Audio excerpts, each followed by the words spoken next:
আসসালামু আলাইকুম রহমতুল্লাহি ওবরকাতুহু। সম্মানিত দর্শক, ডক্টর মোহাম্মদ ইউনূসের যে রাজনৈতিক ভবিষ্যৎ, এটি ক্রমশ জটিল থেকে জটিলতর হচ্ছে, কুটিল থেকে কুটিলতর হচ্ছে।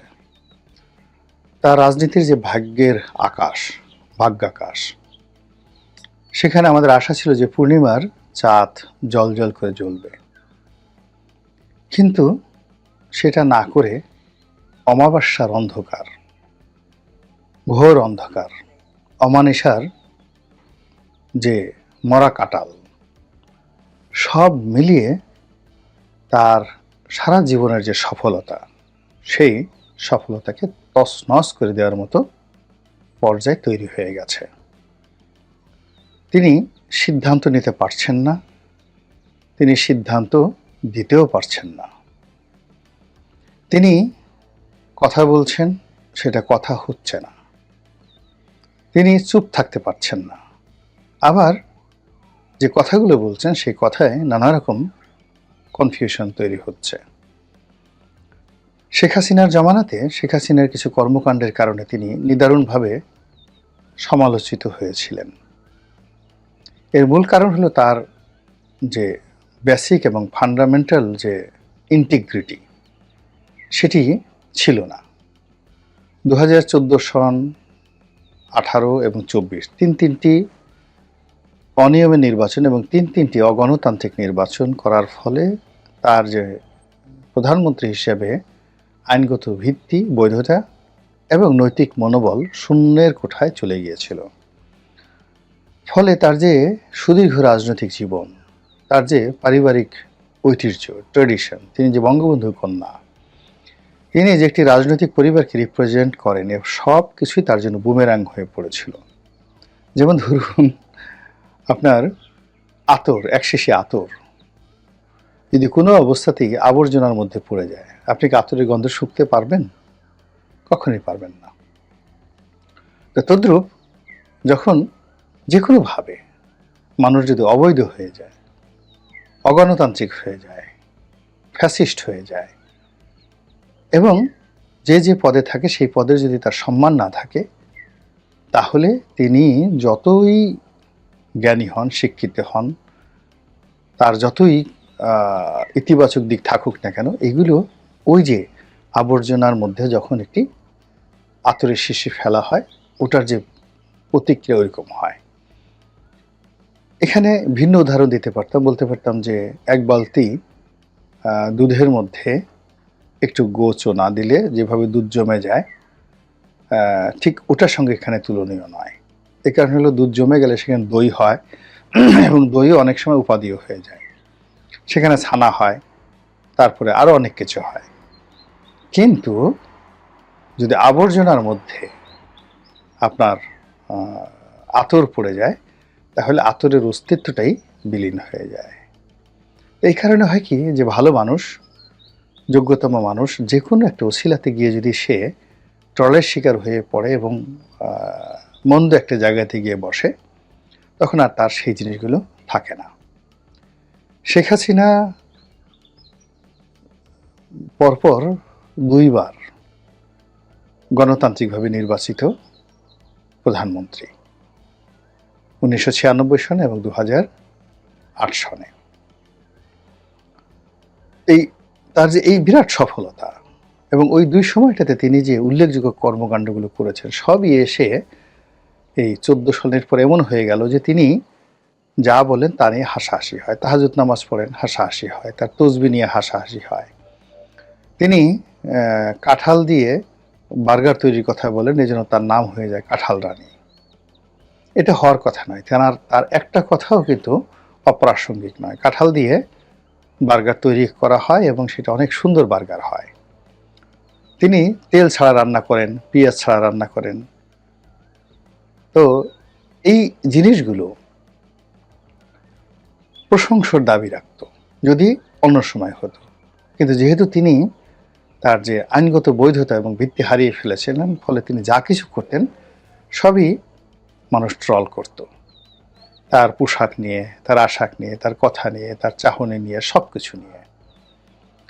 তো এই যে শেখ হাসিনা যখন এই জায়গাটাতে পৌঁছে গিয়েছিলেন, যখন তার সে আইনগত তার যে বৈধতা নেই এই জিনিসটি তিনি যখন বুঝে গিয়েছিলেন, তখন তিনি তার সেই যে অবৈধতা এটাকে ধামাচাপা দেওয়ার জন্য তিনি শক্তি অর্জন করার চেষ্টা করেছেন, সর্বোচ্চ শক্তি, মিলিটারি পাওয়ার, তারপর ছাত্রলীগের পাওয়ার, আওয়ামী লীগের পাওয়ার, ভারতের পাওয়ার, চীনের পাওয়ার থেকে শুরু করে তার শুধু ডক্টরেট ডিগ্রি লাগবে, প্রায় 200-250 ডক্টরেট ডিগ্রি, কিন্তু কোনো অবস্থাতে তিনি সমাজের যে সম্মান এবং মর্যাদা এটা তিনি পাচ্ছিলেন না। এবং শেষের দিকে এসে তিনি ভীষণ রকম অস্থির হয়ে পড়েছিলেন। তার স্পষ্টতই দুই নৌকায় দুটো পা ছিল, একটা ভারতের দিকে এবং আর একটা চীনের দিকে। এবং এখানে তিনি স্থির ছিলেন না, তার মন এবং মস্তিষ্ক এবং হৃদয় পশ্চিমা দুনিয়ায় ঘুরে বেড়াতো এবং কি করে আমেরিকার সাথে বন্ধুত্ব করা যায়, কি করে রাশিয়ার সাথে বন্ধুত্ব রক্ষা করা যায়, কি করে ফ্রান্সের সাথে বন্ধুত্ব করা যায়, এই বিষয়গুলো নিয়ে তিনি 3 ভাগে বিভক্ত হয়ে পড়েছিলেন, ত্রিবেণী সঙ্গমে তিনি পড়ে গিয়েছিলেন। ফলে কি হলো, তাকে নিয়তির অমোঘ যে টান, সে টানে তাকে সাড়া দিয়ে পতনের দ্বার প্রান্তে তিনি চলে গিয়েছিলেন। ঠিক একই অবস্থা এখন ডক্টর মোহাম্মদ ইউনূসের ক্ষেত্রেও আমরা দেখতে পাচ্ছি। তিনি প্রথমে সে খুব ভারত বিরোধী কথাবার্তা বললেন। আমরা তো মহা খুশি যে এইবার আমরা একজন যজ্ঞেশ্বরকে পেয়েছি, যিনি কিনা দিল্লির আধিপত্যবাদের বিরুদ্ধে এই প্রথম বাংলার সিংহাসনে বসে কণ্ঠ উঁচু করেছেন। সারা বাংলাদেশ হই হই রই রই করে বলল যে হ্যাঁ, বাপের বেটা হও তো ডক্টর ইউনূসের মতোই হতে হবে। কিন্তু কিছুদিন যেতে না যেতেই তিনি আবার সুর নরম করে ফেললেন। ইন্ডিয়ার সঙ্গে বন্ধুত্ব করার জন্য, সম্পর্ক রক্ষা করার জন্য তিনি তার দ্বারকে অবারিত করলেন। নরেন্দ্র মোদী সঙ্গে বৈঠক করার জন্য তিনি প্রাণান্ত চেষ্টা করলেন। ভারতের সঙ্গে কূটনৈতিক সম্পর্ক স্থাপনের জন্য তিনি জোর তদবির চালালেন। ভারত স্পষ্ট বলে দিল যে একটি নির্বাচিত সরকারের জন্য তারা অপেক্ষা করছে, এই সরকারের সঙ্গে তারা এর চেয়ে বেশি আগাবে না। ভারতীয় ভিসা বন্ধ রয়েছে এবং আরও অনেক কিছু, সীমান্ত বন্ধ। এই অবস্থাতে তিনি চীন যাচ্ছেন চীনের সঙ্গে সম্পর্ক করার জন্য, এবং চীন তাকে লুফে নিয়েছে। শোনা যাচ্ছে যে চীনের প্রেসিডেন্ট তাকে বহন করার জন্য আলাদা বিমান পাঠাবেন। কিন্তু আপনারা জানেন যে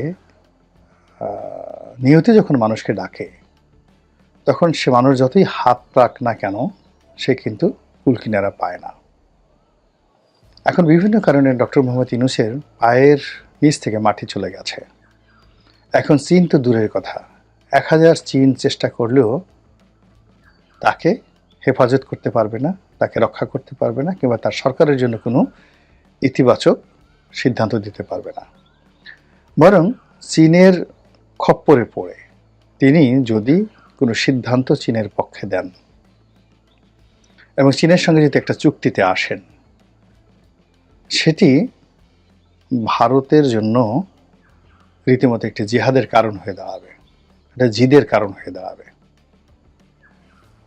তো এই কাজের পাশাপাশি আবার তিনি পশ্চিমাদের সাথেও কিন্তু সম্পর্কটা রক্ষা করার চেষ্টা করছেন। তিনি স্পষ্টত জানেন যে ডোনাল্ড ট্রাম্পের সঙ্গে তার সম্পর্ক ভালো না, ডোনাল্ড ট্রাম্প তাকে ছাড়বেন না। ইতিমধ্যে আপনারা দেখেছেন যে কমলা হ্যারিস এবং হিলারি ক্লিন্টনের যে সিকিউরিটি পাস সেটি বাদ দেওয়া হয়েছে, বাতিল করা হয়েছে। ডোনাল্ড ট্রাম্প বলেছেন যে না, এই ধরনের মানুষ জাতীয় গুরুত্বপূর্ণ বিষয়ে তারা জানতে পারে না। ফলে যে কোনো সাবেক ভাইস প্রেসিডেন্ট বা সাবেক পররাষ্ট্রমন্ত্রী হিসেবে তাদের যে সিকিউরিটি পাস ছিল সেটি বাতিল করা হয়েছে। ক্লিন্টন ফাউন্ডেশন নিয়ে তদন্ত করা হবে এবং ক্লিন্টন ফাউন্ডেশনে যারা দান করেছেন, টাকা দিয়েছেন, তাদের মধ্যে ডক্টর ইউনূস পড়ে যাবেন। এরপর ডক্টর ইউনূসের গ্রামীণ ব্যাংক তাদের যে শাখা কর্মকাণ্ড ইউরোপ এবং আমেরিকাতে আছে, এগুলোতেও তদন্ত শুরু হয়ে যাবে, এফবিআই তদন্ত শুরু হয়ে যাবে। তো এই পরিস্থিতি সামাল দেওয়ার জন্য তিনি ডোনাল্ড ট্রাম্পের যে সেকেন্ড ইন কমান্ড এখন যিনি রয়েছেন ইলন মাস্ক, তার সঙ্গে সম্পর্ক স্থাপন করার চেষ্টা করছেন এবং এই সম্পর্ক স্থাপন করার জন্য বাংলাদেশ নামক রাষ্ট্র এবং রাষ্ট্র শক্তিকে তিনি ব্যবহার করছেন এবং আগামী 90 দিনের মধ্যে যে কোনো মূল্যে ইলন মাস্কের যে ইন্টারনেট কোম্পানি স্টারলিংক, এটি বাংলাদেশে আনার জন্য তিনি নির্দেশনা জারি করেছেন।